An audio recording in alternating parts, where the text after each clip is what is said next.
3 years ago, magiging kaalyado na naman namin ngayong panahon. Okay, question? Check? Sir, are you saying na parang just several months or days from now, Sir, pakiabot. leaders of the Catholic Church will eventually plan Have they not? for Only a minimal number. Well, I cannot speak for them. I suppose, I can only suppose. There are ongoing dialogues within. I would also like to add that it's not only the bishops, but the Association of Major Religious Superiors, no? Hindi lang mga bispo, pati ang mga leaders ng mga orders like the Benedictines, etc.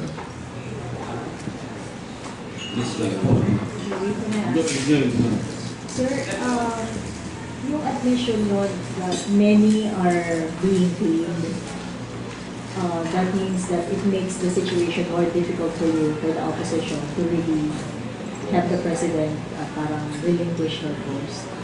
So, what are you doing about this? Well, dun sa impeachment complaint sinabit namin, nilagay namin po yung 500,000 peso payola. At napakalungkot nga yung panahon na yung oras na impeachment complaint kasi yung sinasabi po naglalaban po ni Congresswoman Masa yung payola at saka yung araw na yon ay naglabas pa siya ng newspaper report na meron doon nga nagbigayang dun sa Linden Suites the night before para i-junk yung impeachment complaint ay talaga po parang talagang pinag-aaralan na ng husto itong pagsabi na walang substance yung impeachment complaint. Kaya po, ang nangyari ay wala man lamang debate. Ang nangyari yung Miyerkules po. At ang ating magigiting na congressman, kagaya ni Congressman Dingona, at ang ating mga party list congressman at saka sa minority congressman, ay talagang sinabi nila in all consistent terms na talagang itong impeachment complaint ay dapat ituloy. Kaya lang po ay nalaman na po natin ang naging resulta. Sa aking ang alam ko po a few days ago, yung aking mga co-complainants the night before the impeachment, the day the impeachment died, pumunta po sila sa CBCP at pumunta po sila doon.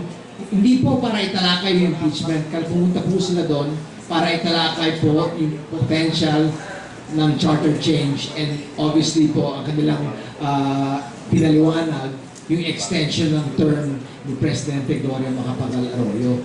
Kaya po hindi rin natin at na Malacanang na sasabihin nila na wala daw extension term kasi mismo si Congressman Mandanas yung kanilang resolution ay sinasabi na extend daw ang term ng all of public officials including the President to 2011. So mismo yun ang isang resolusyon na nagpapakita na parte ng charter change ay pag-extend ng term ng ating Presidente. Being a private citizen po, ang aking magagawa po ay itutuloy ko lang po ang aking pagsasalita kung saan po ako naiimbita para ipaglaban po ang demokrasya ng ating bayan. At sinasabi nga ni Congressman Dingona na wala namang masyadong problema sa sistema. Ang problema lang ang ating liderato ay una, walang political will para gumawa ng mabuti para sa ating bayan. Ang iniisip ng po nila ang kanilang sarili at ang kanilang future.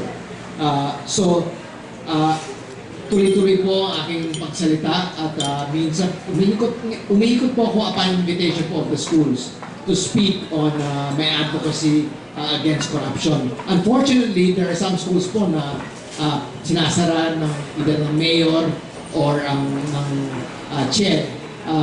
Papadala sila po ng police. This is an example. Last week po, I was supposed to speak at the University of Caloocan, and as upon the invitation of the University Student Council and Student Affairs. Ang nangyari po, I was ready to go there. Tinawagan po ako doon, andun na po yung mga police na pinadala po ni Mayor Echeverry para hindi po ako magsalita.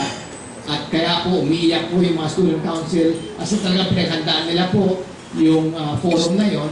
Kaya sinabi ko naman sa kanila na sana maintindihan nila na ganun po kagarapal ang ating presidente na mismong inuutusan niya yung mga local officials na huwag pagsalitain ako sa mga ibang forum, huwag pagsalitain ang ating mga kongresista, at huwag pagsalitain ang ating ibang mga concerned citizens tungkol sa kalagayan ng ating bayan. So, doon po sa Davao, I was asked to speak at the University of Davao, State University of Davao, and Congressman Nograles made a call. Speaker Nograles made a call that morning.